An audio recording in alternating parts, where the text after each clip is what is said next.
amount of water when they take a shower.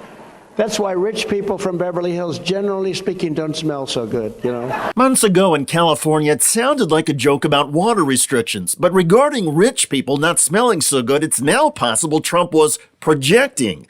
According to former Republican House lawmaker Adam Kinzinger, quote, "I'm genuinely surprised how people close to Trump haven't talked about the odor. It's truly something to behold. Wear a mask if you can."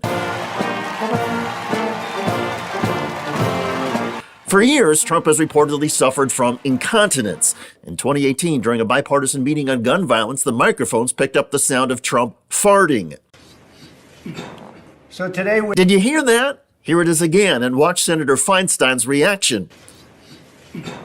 So today we're here in a bipartisan fashion to show leadership in an effort to end this senseless violence. It can be ended. Noel Kassler, a former staffer on the Trump TV show The Apprentice, recently told Midas Touch Network that the Trump incontinence and odor was a frequent issue. He's worn diapers since probably the 90s, but I saw it firsthand in the 2000s on Celebrity Apprentice in late 2000s, and we'd have to stop the show and change him, and that was Keith Schiller's job. He would take him off set, he would wipe him down. Our nickname for Keith was Wet Wipes. It's not a joke. It's happened several times. Kassler told Midas Touch Network that one of the triggers was Trump losing his temper. One time there was the word arbitrage on a cue card, and he started screaming that the script department was setting him up. "You're setting me up." And he just freaked out and then very loudly evacuated his bowels, and you could smell it, and the guy who was holding the boom mic, was tearing up. So that's where the nickname, the SHIT show, came from. That was the crew nickname for Celebrity Apprentice. Trump is now taking aim at Adam Kinzinger for intensifying the focus. As the Independent headline says, Trump team fires back at claims ex-president smells. Quote, "Adam Kinzinger farted on live TV and is an unemployed fraud," the spokesperson said in a statement provided to the Independent. "He has disgraced his country and disrespects everyone around him because he is a sad individual who's mad about how his miserable life has turned out." But by trying to attack Kinzinger, the Trump campaign has only drawn more attention to the issue. On the weekend before Christmas, the #1 trending story in politics was Trump smells. And naturally, the Lincoln Project got in on the action with this.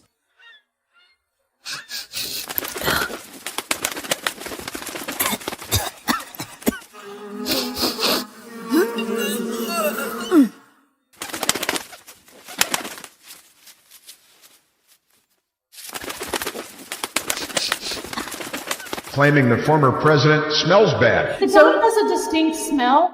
It's like body odor with kind of like a scented makeup product. Oh, Donald, is that you? So Donald Trump allegedly has an odor problem. And thanks to Adam Kinzinger, Trump throwing a stink over Kinzinger's tweet and the Lincoln Project amplifying everything in hilarious fashion, the entire world, at least on social media, now knows about all of this. It is worth pointing out that the Trump campaign statement did not deny Trump's smelly body odor. Also, there's no evidence that Adam Kinzinger has ever flatulated on live television. Again, perhaps that is another Trump projection.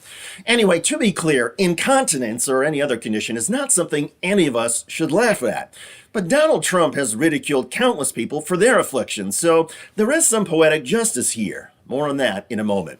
Also, Trump's policies and actions the past several years really do stink.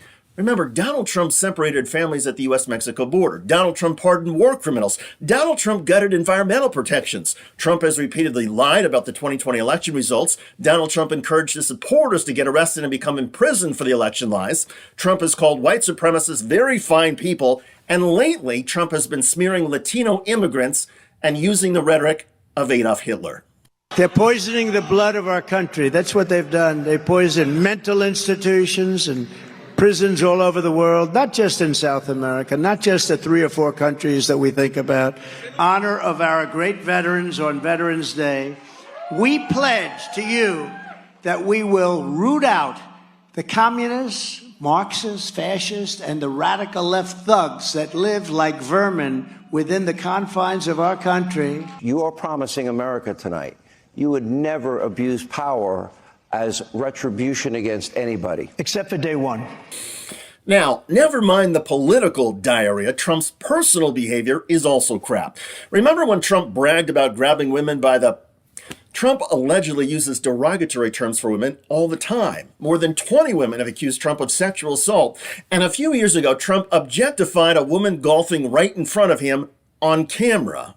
This would increase the LPGA ratings, even though she'd shoot 190. The ratings would go skyrocketing. Because in Trump world, the only things that matter are ratings and attractiveness. But by their own logic, I believe those are called man boobs or moobs.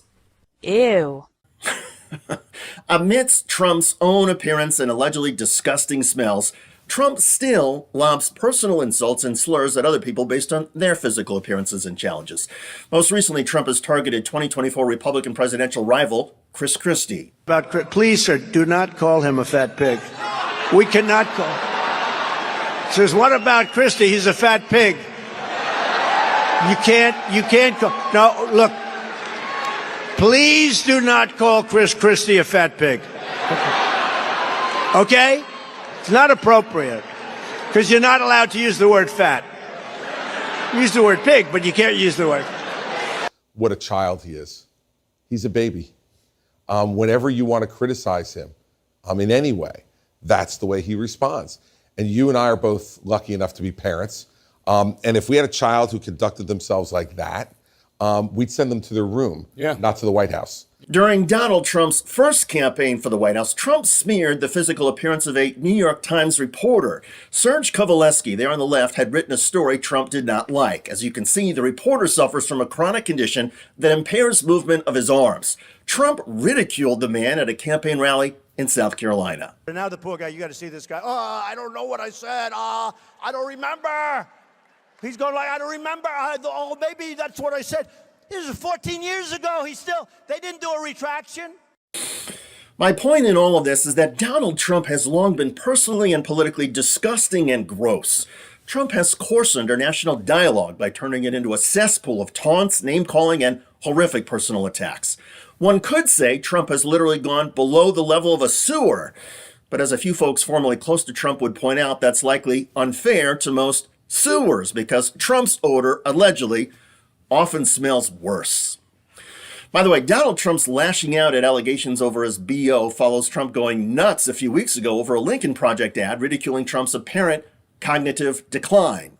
Hey, Donald, we noticed something. More and more people are saying it. You're weak. You seem unsteady. You need help getting around. And wow. An anonymous country, and you deserve. Are you sure you don't have dementia? It runs in the family. Check out that video at the link below. I'm David Schuster. Thanks for joining us.